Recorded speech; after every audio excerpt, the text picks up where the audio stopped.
आज life with Madhu show में हमारे साथ हैं एडवोकेट शबाना जैदी जी, जो एक महिला एक्सपर्ट के रूप में हमारे शो में उपस्थित हैं। शबाना जी, आपका लाइफ विद मधु शो में बहुत बहुत स्वागत है। धन्यवाद। हाँ, एक बार दिल्ली में फिर से दिल दहला देने वाली इस घटना ने दिल्ली को शर्मसार कर दिया है। आखिर महिलाएं पुरुषों के निशाने पर क्यों हैं और उनकी मानसिकता ऐसी क्यों है? और इस घटना ने फिर से पूरे दिल्ली को दहला दिया है। और हमारे सामने महिला एक्सपर्ट के रूप में शबाना जैदी जी हैं और मैं उनसे उनके इस बारे में विचार जानना चाहूँगी कि आखिर महिलाएं, शबाना जी, पुरुषों के निशाने पर क्यों हैं? सबसे पहले तो इस दुर्घटना पे जो है मैं अपना अफसोस जाहिर करूंगी कि ये हमारे एक लोकतांत्रिक देश के लिए बहुत बड़ी शर्मसार घटना है। जहाँ पर कहते हैं, अपनी बात का आगाज़ में करूंगी इंडियन कॉन्स्टिट्यूशन के आर्टिकल 21 से, जहाँ पर कहते हैं सिर्फ और सिर्फ जो है लाइफ जीने का अधिकार नहीं है, राइट टू लिव नहीं है, right to live with dignity दिया गया है। और ये हर जेंडर को दिया गया है, यहाँ तक कि मेल फीमेल के साथ अब ट्रांसजेंडर को भी इसमें शामिल कर दिया है।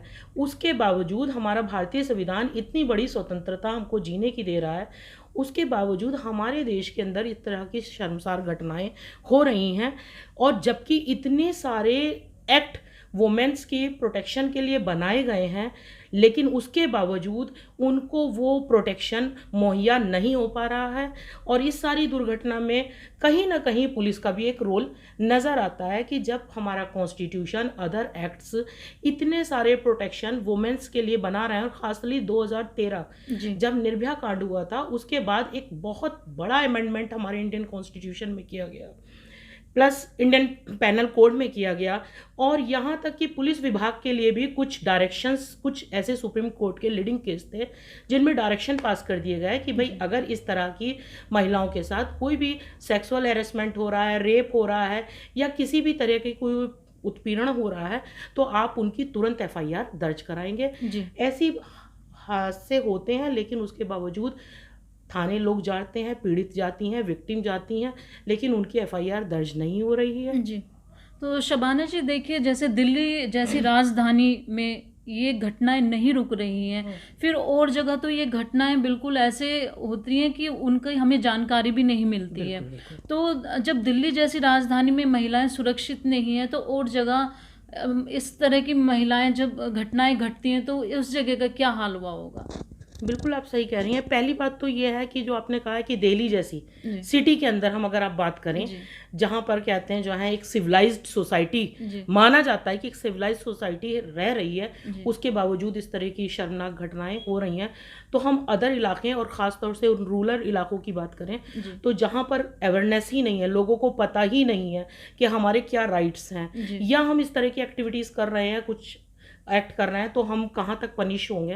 तो वहाँ पर हमें ज़रूरत है कि एक अवेयरनेस कैंप लगाएं, ख़ास तौर से महिलाओं को उन स्लम एरियो में हम जाएं, और जाने के बाद उनके जो राइट्स हैं उनके बारे में उनको जागरूक करें। ये शबाना जी, आपने बहुत अच्छी बात कही दर्शकों के लिए। देखिए, हर चीज़ के लिए जहाँ अवेयरनेस नहीं है, वहाँ अवेयरनेस का होना बहुत ज़रूरी है। महिलाओं को जागरूक करने के लिए बहुत ज़रूरी है, और महिलाओं को अपना सुरक्षा वो स्वयं करें, ये बात भी बहुत ज़रूरी है। ऐसे गुण महिलाओं को सीखने चाहिए, और जिन जिन चीज़ों की ज़रूरत है उन्हें महिलाओं को अपने साथ अपनी सुरक्षा के लिए रखना चाहिए। शबाना जी, जैसे ये घटनाएं घटती जा रही हैं और रुकने का नाम ही नहीं ले रही हैं एक तरह से, और महिलाएं और हमारी बच्चियां भी सुरक्षित नहीं हैं, और इस तरह सरकार को और क्या ठोस कदम उठाने चाहिए? देखिए, सरकार को अगर हम विधायिका की बात करें तो बहुत ज़्यादा अमेंडमेंट कर दिए हैं जो कि किताबों में हैं, लेकिन अमल में अभी तक नहीं आए हैं। जहाँ तक मैं एक अहम बात करूँ कि कहते हैं जो है इंडियन पैनल कोड में जो है सेक्शन 54 की बात करते हैं, हम 54 की बात करते हैं, जहाँ पर यह है कि किसी भी इंसान के साथ कोई भी अगर हादसा हो जाता है, कोई भी घटना, कोई भी इंसिडेंट होता है, और ख़ास तौर से हम पीड़िता की बात करते हैं जो आजकल हमारा टॉपिक है, मौजू है। अगर किसी महिला के साथ कोई भी इस तरह की वारदात हो जाती है और वो पुलिस थाने जाती है, इवन उसको जाने की भी ज़रूरत नहीं है। व्यवस्था तो यहाँ तक कर रखी है कि जस्ट इन्फॉर्मेशन पुलिस को होगी और पुलिस वहाँ पर पहुँचेगी, उसकी FIR दर्ज करेगी और तुरंत कार्रवाई करेगी। अच्छा, एक प्रॉब्लम्स आती है कि ज्यूरिसडिक्शन को लेकर कि जो थाने होते हैं वो जुरिस्डिक्शन को लेकर कि मेरा क्षेत्राधिकार नहीं है जी उसके लिए भी हमारी विधायिका ने 0 FIR की व्यवस्था की है जी कि अगर किसी भी इंसान के साथ कोई भी हादसा हो जाता है तो वो कहीं भी FIR दर्ज करा सकता है। जी वहां पर थाने के जुरिस्डिक्शन का कोई सवाल नहीं जी होगा।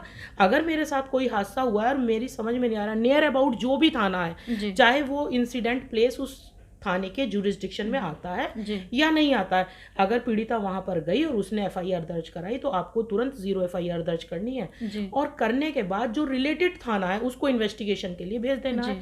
तो विधायिका ने तो पूरी व्यवस्था कर रखी है, जी लेकिन प्रॉब्लम कहाँ आ रही है कि उसका अमल नहीं हो रहा है। बिल्कुल, ये आपने सही बात कही है, वो अमल में नहीं आ रही हैं। और देखिए, जब हम ये घटनाएं घटती हैं और पुलिस को फ़ोन किया जाता है तो सबसे बड़ी दुर्भाग्य की ये बात होती है कि वो कभी भी समय पर नहीं पहुंच पाते, जबकि दिल्ली जैसी जगह में तो 5 मिनट के अंदर ही PCR कॉल अटेंड करके और ये सब व्यवस्थाएं संभाल ली जाती हैं। लेकिन आखिर सवाल ये उठता है कि PCR को फ़ोन करने के बावजूद भी उन्होंने फ़ोन अटेंड नहीं किया, उसमें देरी क्यों? क्यों ऐसी घटनाएं आखिर कब तक चलती रहेंगी? कब तक हमारी महिलाएं, हमारी बेटियां, हमारी बच्चियां सुरक्षित नहीं रहेंगी? कब तक उनके साथ ऐसी घटनाएं घटती रहेंगी? बहुत ही शर्मनाक बात है हमारे देश के लिए।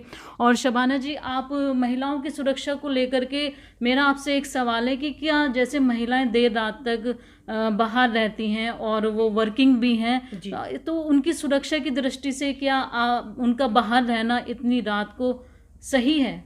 आपके क्या विचार हैं इस पर? देखिए, मैं पहले वर्किंग प्लेस की बात करती हूँ कि हमारी तो विधायिका ने यहाँ तक व्यवस्था की है कि जो महिलाएं वर्किंग हैं और जो है थोड़ा लेट नाइट हो जाती हैं, काम के सिलसिले शिफ्ट चेंज होती हैं, तो उनके लिए 2013 में जो है ऐसा एक्ट बना दिया गया था, sexual harassment of women at working place act 2013 का था, जिसमें ये था कि उनको सुरक्षा मुहैया कराई जाएंगी। और यहाँ तक उसमें गाइडलाइन सुप्रीम कोर्ट ने दी थी। एक उसका फेमस केस है विशाखा का, तो उसके साथ भी वर्किंग थी वो लेडी और उसके साथ ऐसा घर जाते हुए कुछ हुआ, तो विधायिका में एक चेंजिंग लाई गई। सुप्रीम कोर्ट ने कुछ डायरेक्शन दिए कि अगर आप किसी फीमेल कैंडिडेट को लेट नाइट अपने यहाँ ऑफिस में रोकते हैं तो ये रिस्पॉन्सिबिलिटी आपकी है कि वो सेफ घर पहुंचे। बिल्कुल, ये रिस्पॉन्सिबिलिटी उसकी नहीं है कि वो आपके ऑफिस से अपने आप जाए, बल्कि आपकी रिस्पॉन्सिबिलिटी है कि आप उसको उसके घर तक सेफ पहुंचाएं। लेकिन आजकल ये चीज़ें नहीं हो रही हैं और हमारे यहाँ जो बेरोजगारी बढ़ गई है उससे क्या होता है कि सिर्फ और सिर्फ जॉब पाने के लिए वो हर हालात तक जा रही हैं। उनको अपने अधिकारों के बारे में जानकारी नहीं है कि अगर मैं लेट नाइट यहाँ ऑफिस में काम कर रही हूँ तो ये ड्यूटी ऑनर की है इस ऑफिस के कि मुझको सेफ घर पहुँचाए। लेकिन आजकल कुछ हो ही नहीं रहा है, ना तो उनको जानकारी है, ना कोई उनको बताने वाला है, और ना ही कहते हैं अगर कुछ ऐसा होता है तो कोई किसी भी आप डिपार्टमेंट में चले जाएं, वहाँ ऐसा कोई उनको व्यवस्था ही नहीं दे रही जा रही है, कुछ है ही नहीं, कोई सुनवाई नहीं है।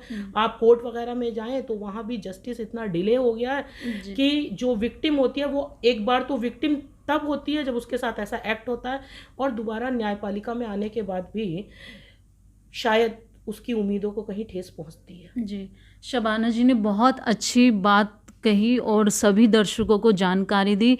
और सबसे बड़ी बात है कि वुमेन्स एक्ट के अनुसार सभी को अपने महिलाओं को खासकर अपने जो नियम बने हुए हैं सरकार की तरफ से वो जानने चाहिए, उसके प्रति जागरूक होना चाहिए कि उनकी सुरक्षा के प्रति क्या क्या नियम बनाए गए हैं।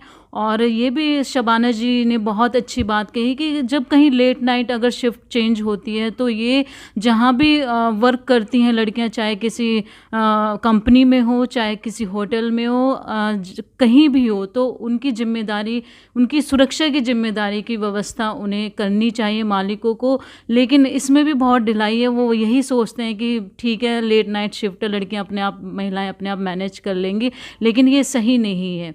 और शबाना जी, आपका बहुत बहुत धन्यवाद हमारे लाइफ विद मधु शो में आने के लिए। आपने बहुत ही अच्छी अच्छी जानकारी दी जिससे कि महिलाएं और सभी जागरूक हो सकें और अपनी सुरक्षा स्वयं कर सकें। धन्यवाद।